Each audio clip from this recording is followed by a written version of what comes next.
네, 안녕하세요. 민파파입니다. 오늘은 거래소의 종류에 대해서 설명을 드리겠습니다. 이것을 설명드리는 이유는 해외 젊은이들 혹은 국내에서 NFT, 코인을 하고 있는 전문가 두 개의 거래소를 이용을 하고 있습니다. 여러분이 보시는 이 두 개의 거래소가 아닌 CEX 거래소 혹은 덱스 거래소를 이용하고 있기 때문입니다. 자, 그러면 덱스 거래소란 무엇인가? 이 영상을 보시는 분들 중에 코린이 분들 같은 경우는 국내 거래소만 이용하고 계신 분들이 계실 겁니다. 그것을 CEX 거래소라고 합니다. 간단하게 중앙화 거래소라고 하는데 특징적으로는 기관, 은행과 같으며 고객의 개인정보를 이용한다는 것이 특징입니다. 자, 여기서부터 개념을 잘 잡고 가셔야 여러분들이 NFT 혹은 해외에서 덱스 거래소를 이용해서 수백 배의 수익을 얻을 수 있는 프로젝트를 찾을 수가 있을 겁니다. 더불어서 여러분들은 실제로 블록체인에 참여를 할 수가 있습니다. 지금 보시는 영상의 이 사진, 여기서의 매수 매도 행위는 실제 블록체인상의 행위가 아닙니다. 현재 비트코인 가격 약 3천만 원. 여러분이 비트코인 한 개를 구매하기 위해서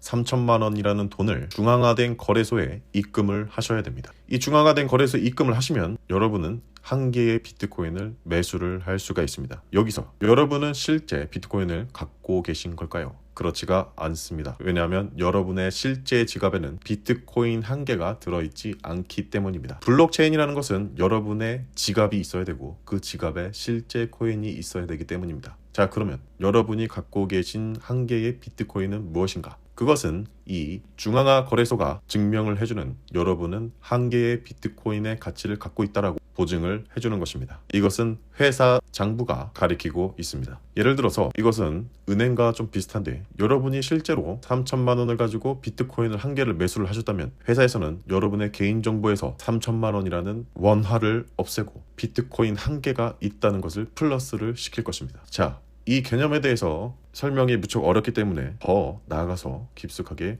제가 다시 설명을 드리겠습니다. 지금 보시는 영상에 해당 은행은 이 설명과 관련이 없는 은행입니다. 예를 들어서 은행을 중앙화 혹은 고객 정보를 가지고 있는 기업이라고 치겠습니다. 여러분이 만약에 은행이라는 기관에 100만 원을 입금하셨다면 은행은 100만 원을 갖게 됩니다. 그리고 여러분이 은행에서 김 씨한테 50만 원을 송금을 하면 나라는 계좌에서 마이너스 50만 원, 김 씨라는 계좌에서 플러스 50만 원이 됩니다. 이 100만 원이라는 돈은 은행 내에서 위치가 전혀 바뀌지가 않습니다. 여러분이 김 씨한테 50만 원을 보냈다면 은행에서는 여러분의 금고에 있는 돈에서 김 씨에 있는 금고로 50만 원을 실제로 이동을 시키는 것이 아니기 때문입니다. 이것을 우리가 표면상의 장부라고 생각을 하셔야 합니다. 만약에 여러분의 돈이 100만 원을 넣어서 51만 원이 누군가에게 투자가 되었다. 은행은 49만 원밖에 갖고 있지 않다. 그리하여도 여러분의 돈은 누군가한테 송금을 하거나 하는 것이 가능하다는 뜻입니다. 이것은 우리가 직접적으로 확인이 불가능합니다.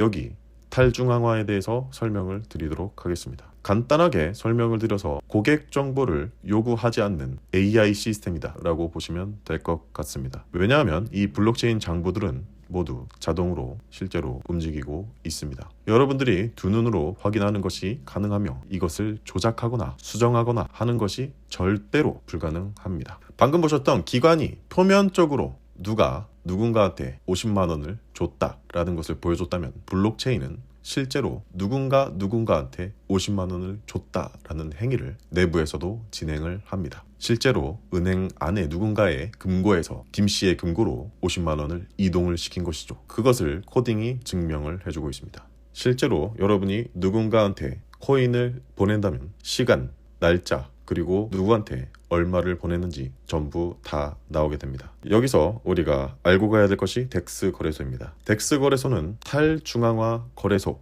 블록체인 거래소, 중개자를 의미하며 이것은 모두 등가 교환으로만 이루어져야 합니다. 여러분이 한 개의 비트코인을 사기 위해 3천만 원을 입금을 하셨다고 칩시다. 현재 비트코인 한 개의 가격은 3천만 원. 여러분의 계좌에 3천만 원이 실제로 있어야 비트코인 한 개를 살 수 있다는 사인이 여기 나오게 됩니다. 여기서 승인을 하게 되면 여러분은 실제로 3천만 원이 이쪽으로 빠져나가게 되고 이쪽에서 한 개의 비트코인을 여러분의 블록체인 지갑으로 전송을 합니다. 다시 예를 들어 보겠습니다. 여러분의 100엔, 여러분이 100엔을 가지고 있다고 칩시다. 이 100엔을 원화로 바꾸고 싶습니다.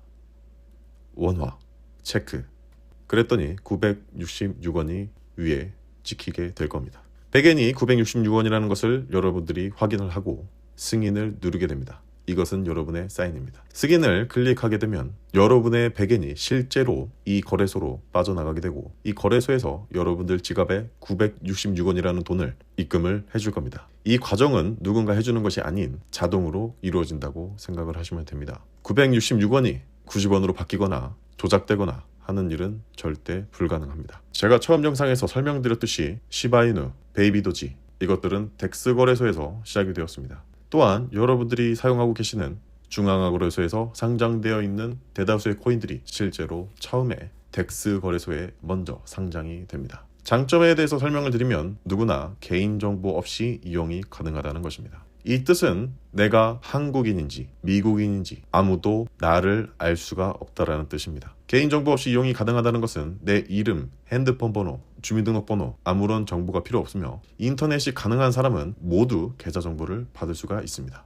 여러분의 계좌를 아무런 정보 없이 만들 수가 있습니다. 또한 많은 초기 투자자들은 이쪽으로 몰렸다는 뜻입니다. 전 세계의 젊은이들, 코인러들, 코인 전문가들, NFT를 사고 팔고 즐기는 모든 분들은 이쪽으로 들어가 있다. 이렇게 알고 계시면 될 것 같습니다. 여러분들이 덱스를 이용하는 순간 이것은 진짜 블록체인에 참여를 하게 된다. 또한 누구나 인터넷이 된다면 사고 팔고 토큰을 만들어서 프로젝트를 진행을 할 수가 있습니다. 단점으로는 국내 거래소와 다르게 한번 해보기 전에는 난이도가 있습니다. 이것에 대해서 제가 하나하나 설명을 드리도록 하겠습니다. 말씀드렸던 것처럼 탈중앙화 거래소에는 개인정보가 필요 없기 때문에 사기 코인이 매우 많습니다. 이 주의점에 대해서도 최대한 우리가 이것을 피해 나가는 방법에 대해서도 SNS들을 설명을 드리며 제가 하나씩 알려드리도록 하겠습니다. 국가가 세금을 매기기가 덱스 거래소에서는 현실상으로 불가능에 가깝습니다. 또한 국내 거래소 같은 경우는 거래소가 직접 관리를 해주기 때문에 매수, 매도만 하면 큰 문제가 없지만 덱스 거래소는 말 그대로 여러분이 안전한 울타리 안에서 나온 것과 같으므로 여러분의 자산, 계좌 관리 스스로 철저히 하셔야 된다는 겁니다. 국내 거래소 CEX 같은 경우는 쉽게 매수, 매도가 가능하며 기관이 실제로 한 코인을 가지고 펌핑을 시키고 있는지 장난을 치는지 불확실하며 우리가 그것을 두 눈으로 확인을 할 수가 없다. 덱스 거래소 같은 경우는 연습이 필요하며 여러분이 실제로 블록체인에서 활동을 하고 있다. 전 세계의 젊은 코인러들은 NFT 포함하여 이쪽에 머물러 있습니다. 누가 무슨 짓을 하는지 그것을 두 눈으로 확인을 할 수가 있습니다. 덱스 거래소에 거쳐서 국내 거래소의 상장까지 초창기 때 새로운 프로젝트를 선점할 수 있는 기회가 있으며 수백 배, 많게는 수천 배의 수익을 얻을 수가 있는 그런 프로젝트 선점 기회가 무궁무진합니다. 현금을 주고받는 행위, 은행을 통해 송금을 하고 송금을 받는 행위, 코인을 통해 코인을 전송하고 받는 행위, NFT를 전송하고 받고 사고 파는 행위, 돈의 흐름이 바뀌고 있습니다.